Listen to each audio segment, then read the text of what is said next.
Hey, this is JT with RMUS. I'm here to show you the OGI, or optical gas imaging solution we've been working with Aerial OGI.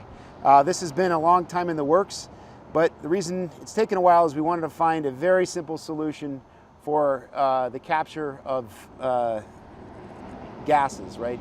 You could do methane, propane, there's a number, I think there's 15 or 20 that this sensor can see. So what you're looking at here is the Sierra Olympia Ventus OGI core on the Sony Airpeak.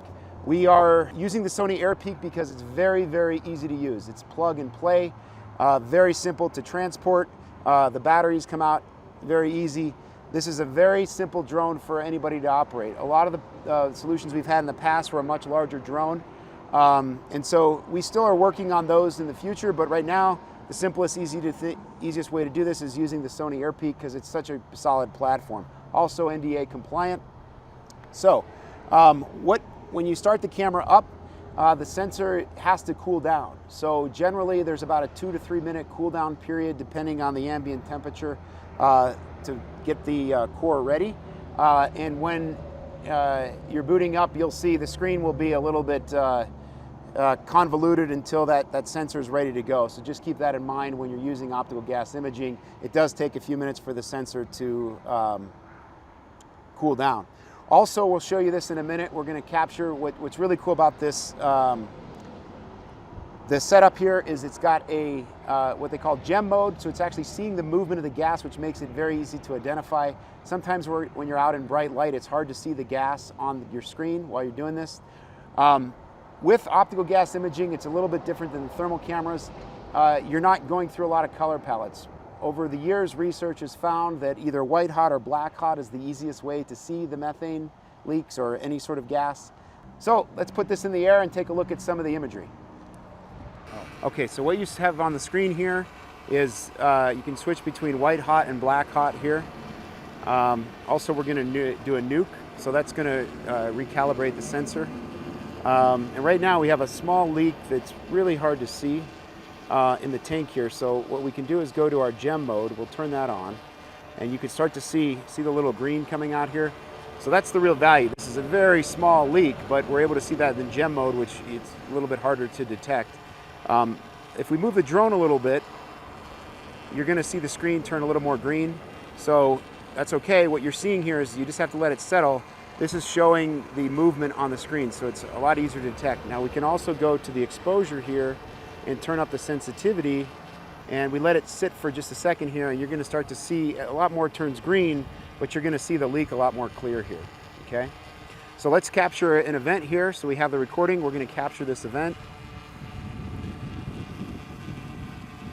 and we'll show you just in a minute how easy it is to do the reporting. So we'll go back to the regular mode here. We're going to do one more nuke to see how this works. There, now you have a nice clean image of the leak. And we can go in here and turn off the gem mode, just so you see that one more time.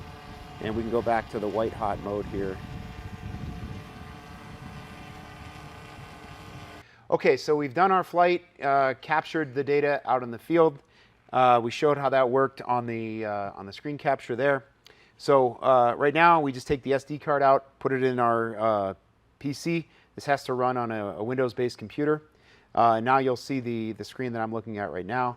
So what you do is you go into the program here, and we have the image that we found that we took. The video is right here, a TS file. So we use that one, and then we browse for where we want it to go, which I've done already, and then we hit process video, and then we come to this screen here where we have all the incidents. And here is the report. So we can look at we took a couple of captures here, but you can look at the report here. It's going to show the quick video that we took, seeing the gas leak here, also geotagging it. And the nice thing is this report can be emailed with all this data in it, so it's secure, if your email is secure. And this can be set up and pushed into your LDAR systems. There is an extra cost for that if we need to do that. The reason we don't have it set up natively is there's so many different ones, but we can make this file go into your LDAR system. If you're buying a fleet of these, we can make it a little more cost effective if you like to do that. But very simple process here to fly the drone, capture the data, and report on it. And that's the RMUS optical gas imaging solution. We look forward to working with you next year in 2024, celebrating our 10-year anniversary. We'll be bringing you more solutions. Stay tuned for more 12 Days of RMUS, and if you need any more information, click on the link below.